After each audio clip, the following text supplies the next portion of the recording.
только черный костюм. Идеально выглаженная рубашка. Выходить без галстука запрещено. Их услуги стоят очень дорого. Их работа – рисковать жизнью. Если вы их клиент, они хранят самое дорогое, что у вас есть. Не деньги, не вещи, а вашу жизнь и ваши секреты. Они – телохранители. И они – одни из главных действующих лиц кинофестиваля в Каннах. Добро пожаловать в Прованс. Это жизнь других.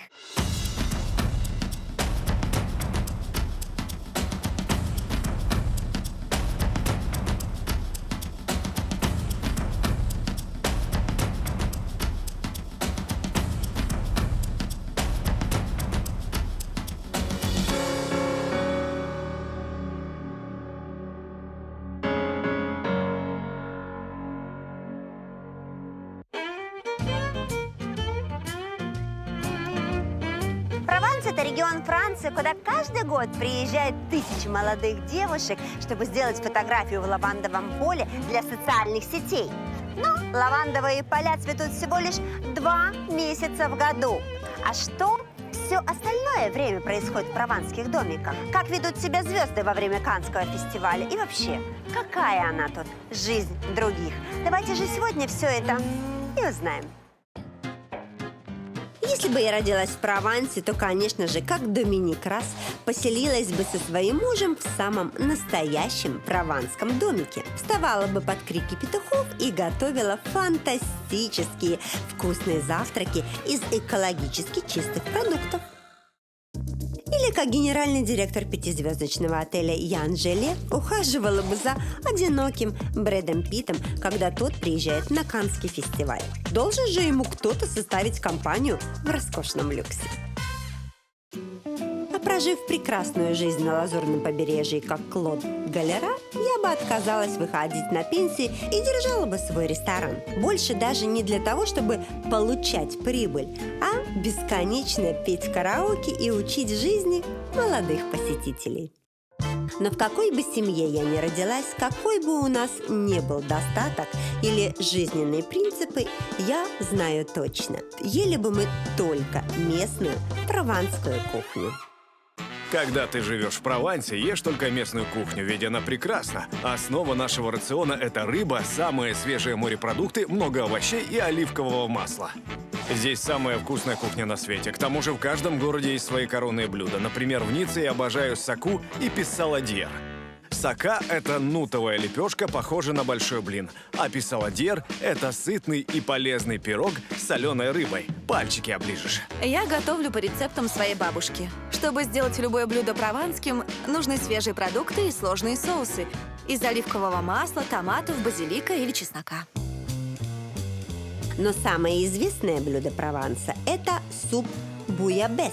Это рыбный суп, который готовят здесь в каждом доме, который подают практически в каждом ресторане, и цена которого может доходить до 150 евро за тарелку. Интересно, что раньше это был суп для бедных. Жены рыбаков просто варили в кастрюле все остатки рыбы разных сортов. Но со временем рецепт облагородился. Хотя до сих пор путь абсолютно любой порции марсельского буябеса начинается с рыбацкой лодки. Мой рабочий день, если это можно называть днем, начинается в 3 утра. В это время мы с отцом просыпаемся и едем в порт.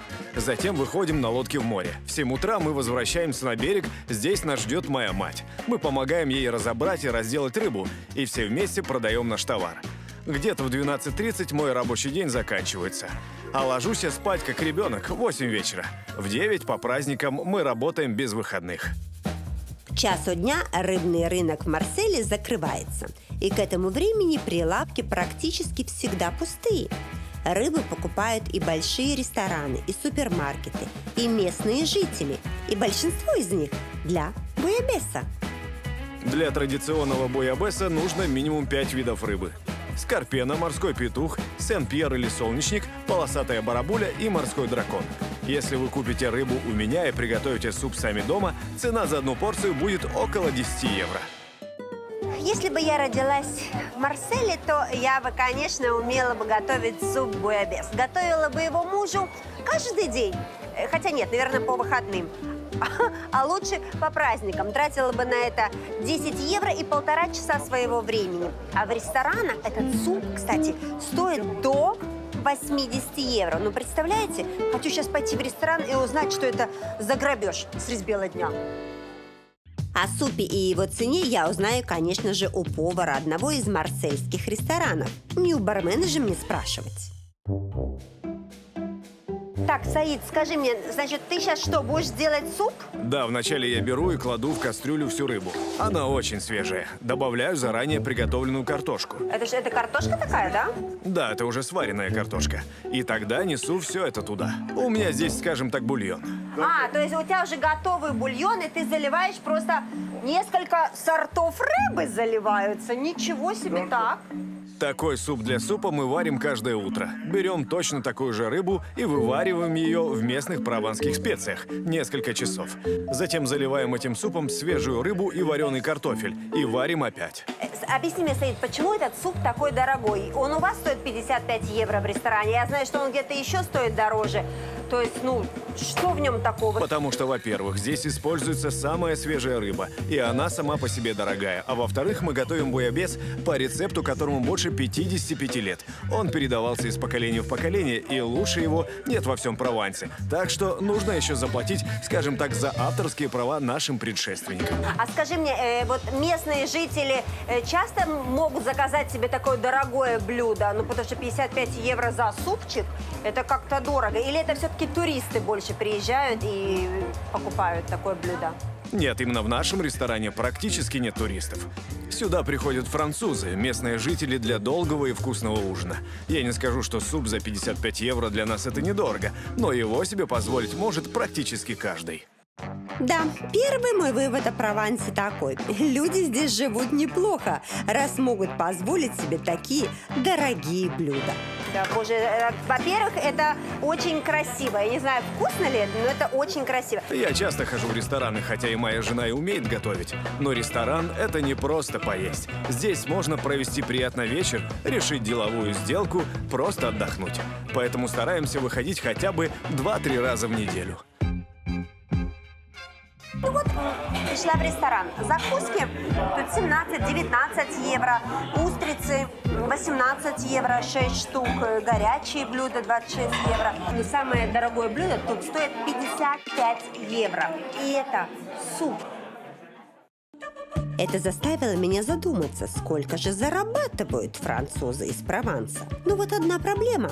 У них считается неприличным говорить о деньгах. Я даже не скажу, сколько я плачу за воду и электричество. Это мой секрет, и я ни за что его не открою. Можете спросить меня о чем угодно, но только не о том, сколько я зарабатываю, какие плачу налоги. Не расскажу вам даже, сколько стоил мой завтрак. Гостиница «Интерконтиненталь» отель «Дью» находится в здании 18 века, а открывал его сам Наполеон III. В отеле 179 номеров, включая 15 сьютов. Хоть Марсель и прекрасный город, иногда из отеля даже не хочется выходить. Здесь есть все. Брасserie à la fenêtre с террасы, ресторан «Альсион», отмеченный звездой гида Мишлен, бар «Лео Капьон» с лучшими коктейлями в городе, спа-центр «Спа by Clarins» с хамамом, саунами, крутым бассейном и 6 процедурными кабинетами. В этом отеле можно понять, какой на самом деле Марсель – город традиций, Прованса и Средиземного моря.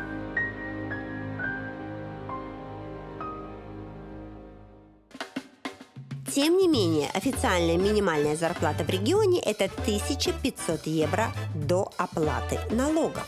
А средний заработок почти 3000 евро в месяц до оплаты налогов и 2200 после. Причем один из городов региона, Ницца, занимает второе место среди самых высоких зарплат Франции. Поэтому неудивительно, что многие местные жители, помимо собственного дома, квартиры или автомобиля, могут позволить прикупить себе и яхту, ну, или хотя бы лодочку.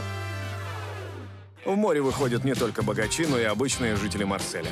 Выйти в море, чтобы полюбоваться окружающим нас побережьем, порыбачить или просто искупаться в чистой воде – одно из самых популярных местных развлечений. Лодки есть разные. Можно купить себе судно за 3000 евро, а можно и за 3 миллиона. Поэтому в Марселе очень популярны школы яхтинга, где учат управлять разными видами лодок. Местные очень любят участвовать в разных регатах. Самому старшему нашему ученику недавно исполнилось 96, а подростков мы принимаем с 14 лет.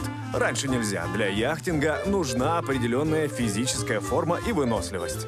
Также уровень физической подготовки проверяют и еще в одной интересной профессии, очень востребованной в Каннах. Представьте себе, что я Моника Белуччи. Ну, не можете себе представить Монику, представьте, что я, не знаю, Леонардо Ди Каприо. Сижу такой себе в Каннах, пью коктейль, наслаждаюсь видом. Кругом ходят люди, узнают меня, указывают на меня пальцами, удивляются. О, какой молодец, сидит один, ничего не боится и никакой охраны. Но не тут-то было. Моя охрана повсюду. Моим охранником может оказаться кто угодно. Может оказаться вот этот парень, а может оказаться и вот этот. В крайнем случае, это тоже может быть моим охранником. Моя охрана тут повсюду, и вы обязательно об этом узнаете, как только захотите ко мне приблизиться. Как же работают стражи звездного спокойствия, сейчас я вам и покажу. Ну, и сама узнаю. Услуги моих парней стоят от 200 до 1000 евро в час, в зависимости от сложности запросов звезды. Мы – профессиональные телохранители. Так, сейчас мы покажем, как звезды себя чувствуют, когда рядом с ними охрана, защита, я не знаю. Господи, ну просто боги свободы и всего на свете. Я специально одела очки, чтобы, знаешь, быть как звезда. Так, я тут, я готова.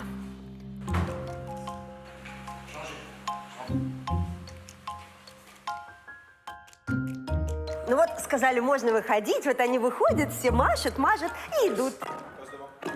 Я иду смотреть, одна звезда, а за ней столько всех людей, она такая идет, идет.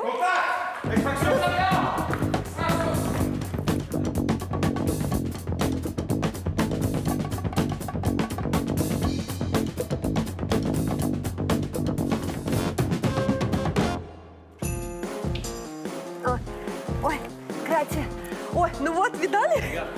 Видали? Так, чик-чик, меня и спасли. Господи, это все так быстро, видишь? То есть одна звезда и столько много телохранителей, потому что, дорогой человек, каннская ветвь не просто так дается, правда? Классно. Давайте еще раз. Мне понравилось.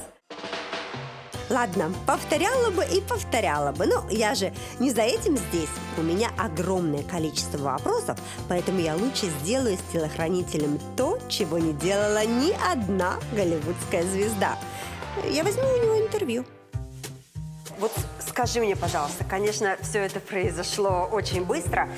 Когда вот люди подходят и смотрят вот вокруг на опасность, тут тысячи людей. На что вы смотрите и как вы понимаете, что опасности нет, если кругом люди ходят? Вы же не знаете, кто и что. На что вы обращаете внимание? Вначале мы говорим с клиентом. Звезда сама знает, что ей грозит.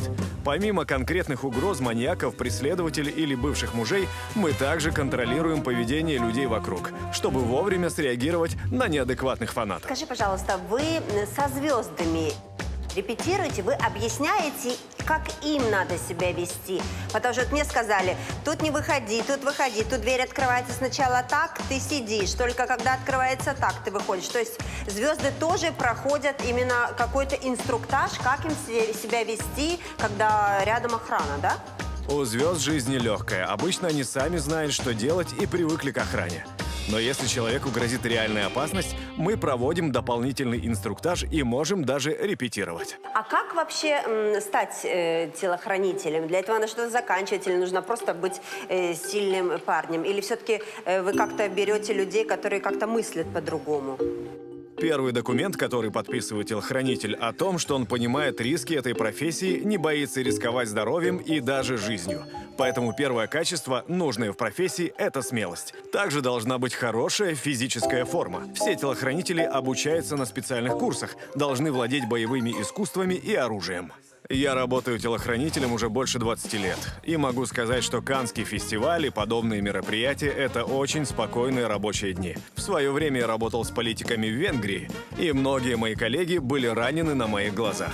Ну скажи мне, когда проходит Каннский фестиваль, наверное, конечно, это самая жаркая пора у телохранителей. А когда вот нет Каннского фестиваля, чем вы занимаетесь? Тренируетесь? Звезды буквально атакуют Лазурный берег. Летом они приезжают сюда на море, зимой на лыжи, а весной на фестиваль. Поэтому у нас всегда есть работа. Вы можете отказаться охранять какую-то звезду? Например, если вы с ней раньше когда-то работали, а она, не знаю, невменяемая, пьет, скандалит, или вы охраняете всех и всегда независимо от поведения звезд? Конечно, мы можем отказаться, и такие случаи были. Это работа на основе контракта. Мы уважаем звезд, а они уважают нас. Ну, конечно, как охранять невменяемую звезду, правильно, которая будет там непонятно чем заниматься? Мы обязательно подписываем договор о неразглашении. Что бы ни случилось со звездой, на наших глазах это навсегда останется тайной. Еще больше, чем Федерик, договоров о неразглашении подписал Ян Желе, директор пятизвездочной гостиницы, которая находится прямо напротив дворца фестивалей, где каждый год проходит тот самый Каннский фестиваль. Именно в его отеле останавливаются все звезды, а члены жюри знакомятся друг с другом за тайным ужином.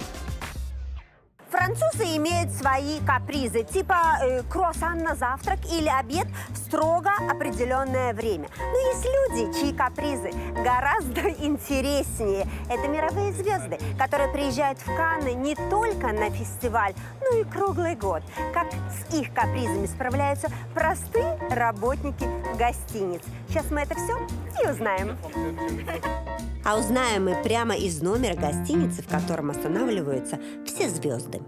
Жанна, добро пожаловать в наш номер «Люкс Престиж». О, очень престижный, Это самый любимый номер звезд Каннского фестиваля. Часто звезды останавливаются здесь просто на отдых в течение всего года. Ну и, конечно же, обязательно приезжают к нам на фестиваль. Красиво.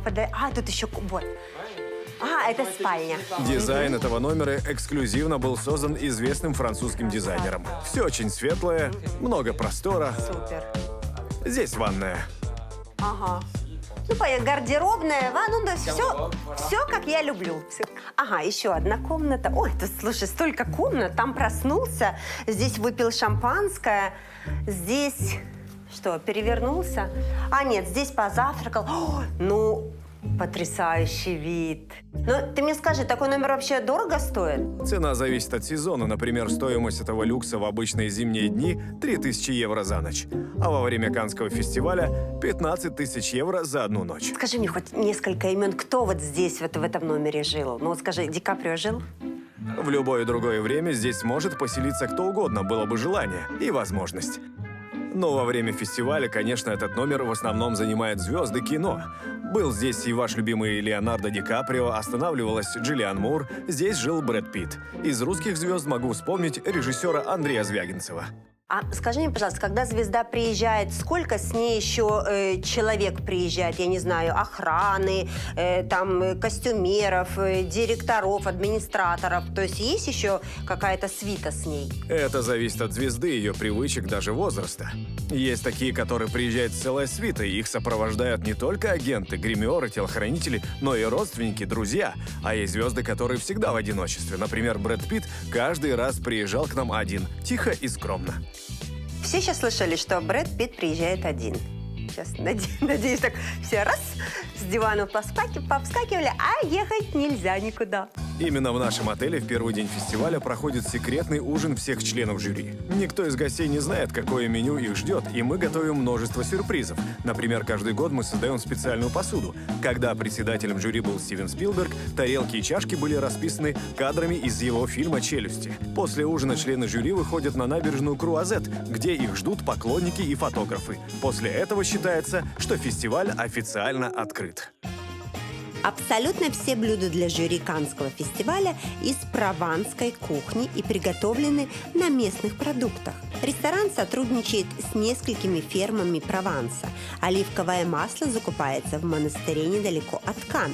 И даже минеральную воду подают исключительно из источников региона. Местные жители гордятся своими продуктами и своей кухней. Они сделали из нее бренд, и в этом провансальцам очень помогло государство. 30 лет назад мой отец открыл бизнес по выращиванию цитрусовых на юге Франции. В основном мы выращиваем лимоны, но также апельсины, грейпфрут и клементины. Чтобы открыть наш бизнес, мы получили помощь от государства в размере 15 тысяч евро. Так может сделать любой гражданин Европейского Союза. Чтобы участвовать в такой программе, нужно подать продуманный и точный бизнес-план и проект, рассчитанный на 3-4 года. Если у вас все получилось, деньги государству возвращать не нужно. Если бизнес прогорел по объективным причинам, и вы можете это доказать, государство также не будет требовать с вас вернуть деньги. А если вы просто передумали, наказания не ждите. Верните долг и спите спокойно. У нас два основных вида покупателей. Первый – это частные лица. Просто люди, которые могут заказать продукцию через интернет или заехать прямо в магазинчик в нашем саду. Второй – это рестораны и кондитерские. Здесь наши основные клиенты – это дорогие заведения, часто удостоенные одной или нескольких звезд Мишлен, и производители высококачественного шоколада. Те, которые работают принципиально только с экологически чистыми продуктами. Вначале в саду было 300 деревьев, но бизнес постоянно развивается. Каждый год семейный сад дает 15 тонн цитрусовых, из которых 3/4 именно лимоны. К 2030-му семья надеется, что их деревья будут приносить 50 тонн фруктов в год. Семейный бизнес очень популярен во Франции, особенно в Провансе. Здесь такие строгие правила увольнения сотрудников, что действительно легче сына из дома выгнать. Кстати, о сыновьях. Много лет назад в семье парфюмера из Грасса разыгралась настоящая драма. Одна за другой родились 3 дочери и ни одного мальчика. Как бы там ни было, у нас патриархальная страна, и любой отец надеется, что сможет передать свое дело сыну. Но получилось так, что сейчас во главе компании, где более 300 подчиненных, стоим мы, 3 сестры, 3 женщины. Аньес управляет фабрикой по производству духов в городе Грасс, известным многим по книге и фильму «Парфюмер». Компанию создал ее прадедушка в 1926 году. И Аньес вместе с сестрами представляет уже 4-е поколение семейного бизнеса. Ни одна из них ни на секунду даже не задумывалась о том, чтобы заняться каким-либо другим делом. Мой отец всегда говорил: пусть я пью из маленького стакана, но это мой стакан. Для нас, французов, семейный бизнес очень важен. Это наш дом, и здесь мы можем все делать так, как мы хотим. А вот у Доминик и Жоржа Рассов родилось 2 сына. И в семейный подряд оба привели своих невест. Вот такая типичная прованская семья в типичном домике в Провансе. Интересно, а что местные жители вкладывают в понятие «домик в Провансе»? Это домик среди лавандовых полей и холмов. Он обязательно должен находиться у моря. И в нем должен жить хотя бы один писатель. Это постройка X века с маленькими ступеньками и лестницами и кучей разных милых старых мелочей. У каждого свое понимание «домик в Провансе». Но как он выглядит на самом деле изнутри, давайте же пойдем сейчас и узнаем. А узнаем непосредственно у хозяйки винодельни и настоящего домика в Провансе Доминик. Доминик, бонжур. Здравствуйте. Бонжур. Не будем целоваться, да? Ну, у вас потрясающее вообще место. Я еще не была внутри, но мне уже очень нравится. Как только мы подъехали сюда, я сразу вот и думаю, боже мой, я как будто в сказке. А с какой стороны вы к нам вошли? Оттуда? Да, там мне очень тоже понравилось, да. Тогда вы видели и наши поля, и виноградник. Встретили наших ребят, которые там работают? Скоро ужин, и они придут сюда. Будем есть за этим столом. Вот в тени смоковницы. Видите, это плоды инжира. Слушай, ну это потрясающе. Это такая тень и такая тишина, и вот эти только вот кузнечики чирикают. А сколько вас тут живет человек? Здесь живем мы с мужем. Его зовут Джордж. Моя свекровь, наши дети, 2 взрослых сыновей и их невесты. А вообще у нас большая семья, много друзей, наши двери всегда открыты, поэтому есть несколько дополнительных столов и много-много стульев. Это наша кухня. Слушай, ну я хочу сказать, что действительно, ну вот кухня как в кино. Вот я вот такую вот прованскую кухню себе и представляла. Вы когда тут последний раз делали ремонт? Где-то в начале 90-х. Мы делали все сами, нам помогали друзья. И абсолютно все, что вы видите, сделано здесь, в Провансе. Плитка, мебель, декор – все из этого региона сделано с любовью. Доминик, я тебе хочу сказать, что вот сейчас специально берут новую мебель и ее вот так вот состаривают, чтобы она вот так выглядела. А вот тут, видите, это деревянная мебель, которая уже 30 лет. Да-да, мы любим состарить мебель. Когда все это было новым, поверхности обработали лазером по специальной технологии, чтобы новая мебель не отличалась от старинных балок и перекрытий. Ну вот я хочу сказать, что вот этот стиль, он просто вечный, понимаешь? Тут сделаешь ремонт, и через 10 лет уже так начинает все не нравиться, хочется все переделать. А вот тут сделал 30 лет назад, понимаешь? И вот так вот живешь в этой красоте и радуешься, и радуешься. Ну, правда, не знаю, может быть, мне тоже это надоело, но это очень красиво, я хочу сказать. Вот это типичная прованская плитка. Именно такая практически в каждом местном доме. Такой цвет, такая структура, и производят ее здесь. Я вот, знаю, вот в кино, я вот или на картинках, вот прованский стиль, вот такой вот прям вот я и видела. Ну, я думаю, что все то же самое и видели, что если прованский стиль, то вот такое вот именно вот окошечко, и тут стоишь, готовишь, и тут плиточка, и все. На прованской кухне вкуснее всего получаются прованские блюда. Практически все овощи мы выращиваем сами, и обязательно томаты и базилик для соусов. У нас есть куры, поэтому свои яйца. Ну и, конечно же, наше собственное вино. Наш дом всегда полон гостей. Посмотри только, сколько у меня тарелок. Ничего себе! Иди посмотри, сколько тарелок. А ты говоришь, что я покупаю много тарелок дома. Ты понимаешь? И тебе нравится все время покупать все новое, да боже. Если приходит 20-25 человек, это не проблема. На всех хватит. Семья для нас – это самое главное. Меня так воспитали, и то же самое я пыталась привить своим детям. Мои сыновья всегда знакомили меня со своими подружками, а я всегда, в свою очередь, одобряла их выбор.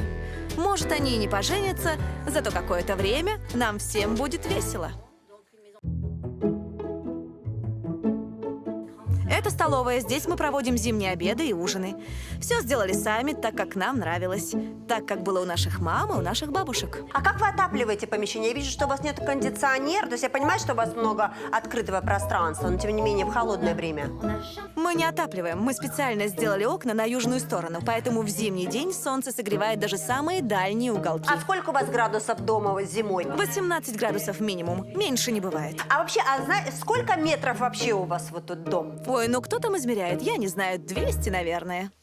Наши дети так любят наш дом, что не захотели от нас уезжать. Теперь они живут здесь вместе со своими невестами, и все четвером работают у нас на винодельне. Они с детства влюблены в путешествия и решили вместо того, чтобы копить на собственное жилье или тратить на аренду, лучше объехать весь мир. А жить с родителями и с нами же работать. Я думаю, вы не очень удивились рассказу Доминик. Ну, живут парни с родителями, невесток привели. Типичная ситуация для многих семей. Но не все так просто. Хотя в доме есть комната для каждого, младшее поколение живет отдельно, прямо в винограднике. Бонжур! Я была в гостях у вашей мамы в таком шикарном доме, и она мне сказала, что вы живете здесь. Я не поверила своим ушам и решила самолично проверить. То есть вы живете вот в этом, я даже не знаю, как это назвать, в машине. Да. Серьезно? Подождите, а почему вы в доме не живете? Там так красиво, так уютно. Ну, а нам здесь спокойнее, вот и все. А ты что-то шьешь, да? Я делаю многоразовые салфетки для снятия макияжа. Это моя подработка. Серьезно? Подождите, а где вы кушать делаете? Или вы к маме ходите на обед? Нет, мы взрослые люди, сами готовим, прямо там. Прямо здесь? А можно посмотреть? Ну, конечно. Идем? В гости, раз так уже. Так, подожди, тут для того, чтобы зайти, тут тоже надо иметь какую-то сноровку. Подождите, господи, боже мой. Тут такая, знаешь, маленькая машинка. Тут зато есть ноутбуки, мамины помидоры. Тут все приготовили. И все. Тут спальня. Красота. Видишь? Никто не хочет с мамой жить. Даже в красивом прованском доме. Ой, это молодежь. Тук-тук-тук. Духота, выходим. Французы пытаются как можно дольше протянуть молодость и беззаботность. Они не спешат жениться, покупать жилье и тем более рожать детей. За последние 30 лет возраст женщин, которые рожают первого ребенка, ощутимо увеличился. Теперь француженки решаются на этот шаг в среднем в 31 год. В связи с этим выросла популярность искусственного оплодотворения – ЭКО. В основном моим пациенткам 41-43 года. Старше всех на моей практике была мама, которая родила близняшек в 51 год. Роды во Франции бесплатные для всех гражданок страны, если француженка выбирает государственную клинику. Для частной нужна частная страховка, которая также все покрывает. Если такой нет, что бывает очень редко, цены на роды начинаются от 2000 евро. Кухня Прованса идеальна для беременных, ведь мы едим много овощей, рыбы, морепродуктов и фруктов. Поэтому женщины здесь редко поправляются во время беременности, придерживаясь той же привычной еды, что и всегда. Единственное, что мы запрещаем, это употребление любого алкоголя. Прикорм ребенка мы тоже советуем начинать с местных продуктов. Дети Прованса воспитаны в местных традициях, поэтому не особо жалуют вредные перекусы на фастфуды. Даже в школах юные французы выбирают свой обед по меню, как в ресторане. Как в любом французском ресторане, в нашей столовой вы можете заказать обед из 2 блюд – закуска и основное, или из 3 – закуски, основного блюда и десерта. Вы выбираете, что хотите, и блюда вам подают. Я больше всего люблю фаршированные овощи. Кабачки и перец – это типичное прованское блюдо. Раньше образование во Франции было обязательным с 3 до 16 лет. Но с этого года срок увеличился. Теперь французы будут покидать школу в 18, без исключения. При желании или если маме нужно выходить на работу, малышей можно отдать в садик с 2 лет. Но это будет обязательно, платно и довольно дорого. Стоимость считается индивидуально, но самый минимум 1 евро 25 центов в час. Частные школы в Провансе обходятся родителям минимум в 15 тысяч в год, а государственные – бесплатные. Нужно лишь платить за учебники и форму. В большинстве местных школ форма есть только для учеников начальных классов. Сделано это для того, чтобы избежать насмешек, буллинга и социального давления. В старших классах просто есть правило – никаких коротких юбок, никаких бретелек. Школьники во Франции учатся всего 4 дня в неделю, но до 6 часов вечера. Кроме субботы и воскресенья, здесь выходной день и среда. В среду дети могут заниматься спортом. Часто они также приходят в школу, как и в обычный день, но у них нет уроков. А спортивные занятия, рисование, музыка они сами выбирают. Также среда – день наказаний.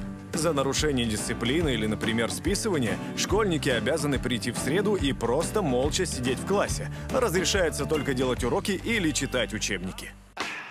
Чтобы поступить в университет, студенты выпускных классов получают свой собственный номер от школы и регистрируются на общем государственном сайте. Там они выбирают вузы, которые им нравятся, и университет получает их оценки и мотивационное письмо. Вот и все. Более того, при поступлении в университет учитываются только оценки самого последнего триместра. Все остальное время вы учитесь для себя. Исключение – это инженерные вузы, которые у нас считаются самыми престижными, и медицинские, для которых, очевидно, нужны специфические экзамены и особая подготовка. Число университетов, в которые студент имеет право подать документы, лимитировано. Я поступала 3 года назад и могла выбирать из 20 вузов. Государственные высшие учебные заведения или бесплатные, или недорогие. Оплата за обучение в частных зависит от огромного количества факторов. города, специальности, количество человек на место. Казалось бы, все просто, но нет. Поступают французы в университеты по принципу лотереи, а вылетают уже по результатам экзаменов после первого курса. Каждый раз на первом курсе высшие учебные заведения отсеивают больше половины студентов. И вот поступить второй раз очень сложно. Если вас поймали на списывании или любом другом обмане на экзамене, вас не только выгонят из университета, но и запретят поступать в другие вузы следующие 5 лет. Стипендий в нашем понимании во Франции нет. Есть социальная помощь тем, кто не может заплатить за свою учебу. Если я буду хорошо учиться, я смогу найти хорошую работу. Но денежного вознаграждения за это ни от государства, ни от вуза я не получу.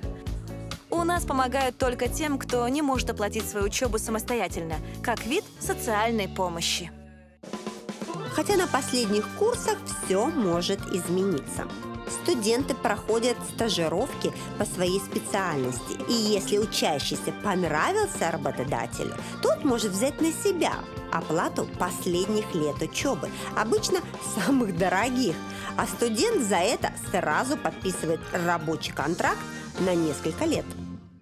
Это частая практика, и она нравится и студентам, и работодателям.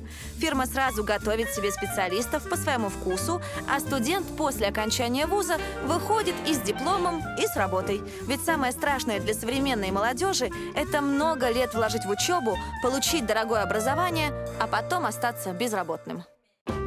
В большинстве своем французы продолжают семейные традиции.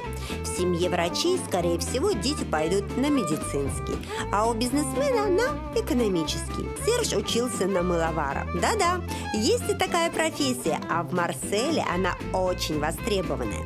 Ведь именно этот город – родина известного на весь мир марсельского мыла.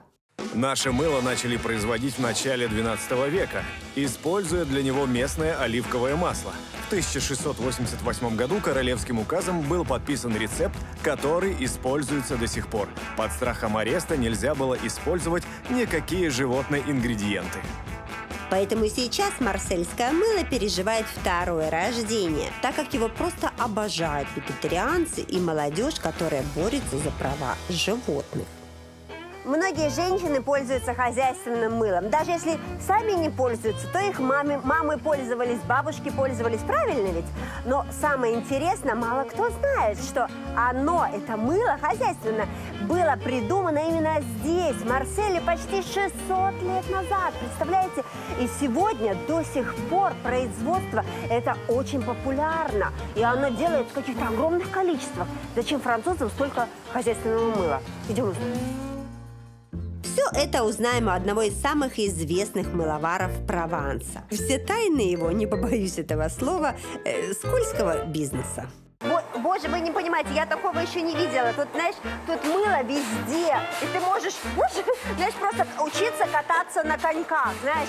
Тут мыло везде. Там его режут, тут ставят эти пломбы, тут его мешают. Ну, в общем, пока все это происходит, ты можешь спокойно ездить и кататься без коньков. Ой, боже!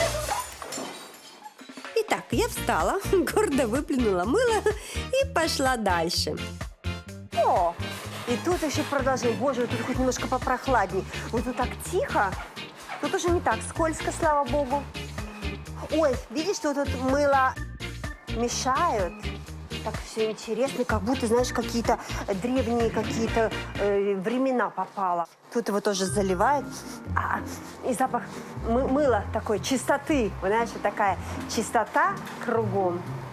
Но главное, что тут прохладно. Все, мне очень нравится. То есть хорошая профессия мыловарни. Главное, чистая. Ладно, хватит кататься по мыловарне, пора поговорить. Оно горячее еще даже, да? Скажи мне, пожалуйста, вот я человек много знаю, но вот этого я не знаю. Из чего делается мыло? Наше мыло делается из морской воды, оливкового масла, глицерина и соды. Все ингредиенты очень натуральные, и рецепт не менялся с 17 века.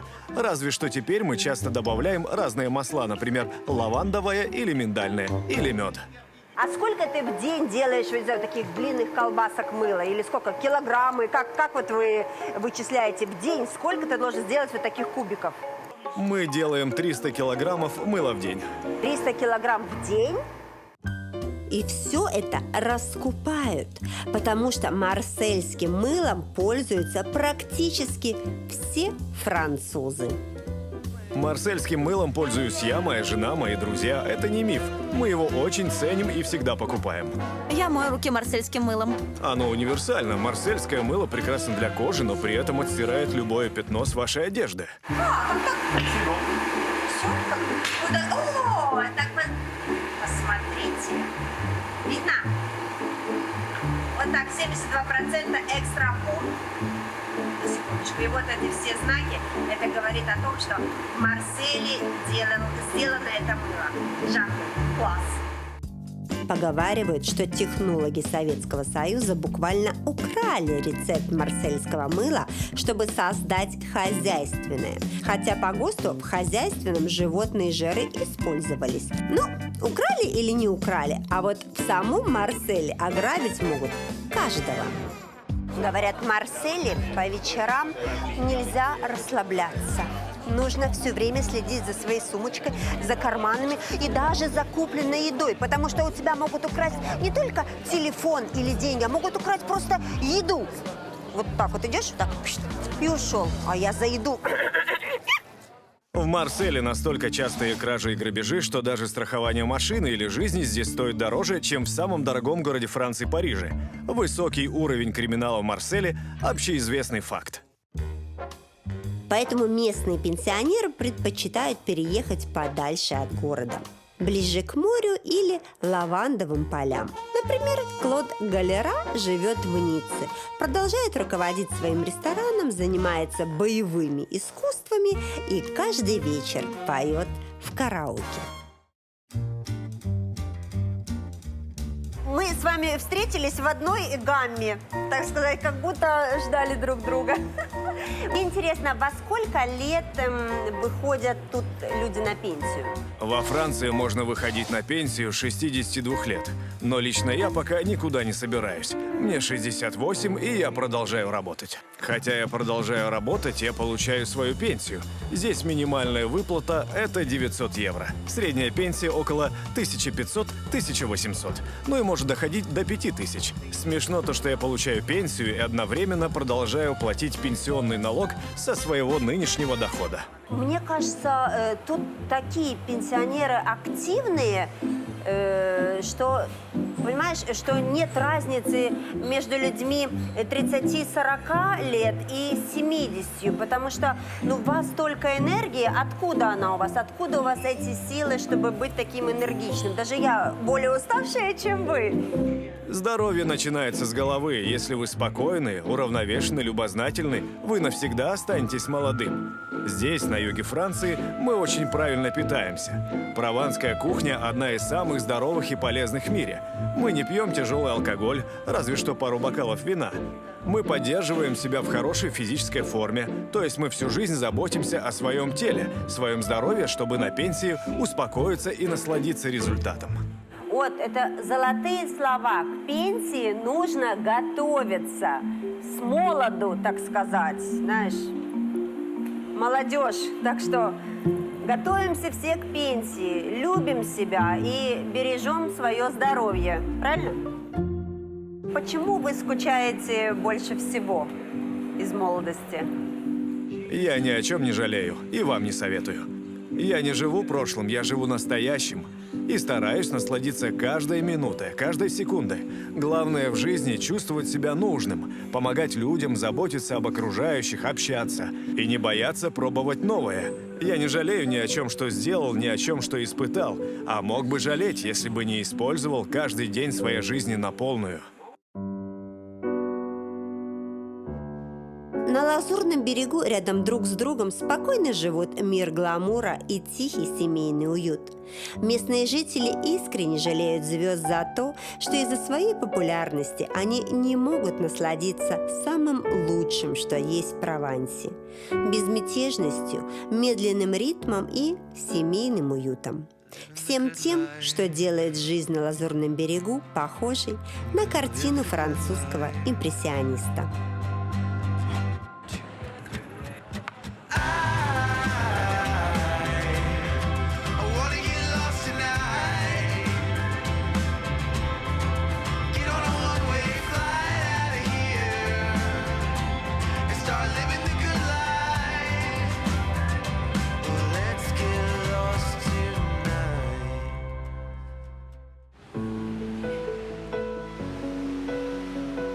В Провансе можно жить в шикарной вилле у моря, а можно в трейлере-вагончике прямо в винограднике. Можно работать с Анджелиной Джоли, а можно вставать каждый день без выходных в 3 часа утра, чтобы выйти в море. И абсолютно не важно, что вы выбираете. Вас всегда будет окружать пение цикад, запах лаванды и красота Лазурного берега. Поэтому писатели прошлого и звезды современного кино едут сюда ради... Солнца, Безумной красоты вокруг. ради моря и гламура, чтобы влюбиться в старинные города вдоль Лазурного побережья. И насладиться южной жарой. Ведь это самое красивое место на Земле. Самое главное, что объединяет всех жителей Прованса, это каждую минуту наслаждаться своей жизнью и ни о чем не жалеть. Попробуйте таки вы. Выпить с утра кофе, посмотреть жизнь других, поцеловать родных, позвонить родителям, и ваша жизнь будет прожита не зря.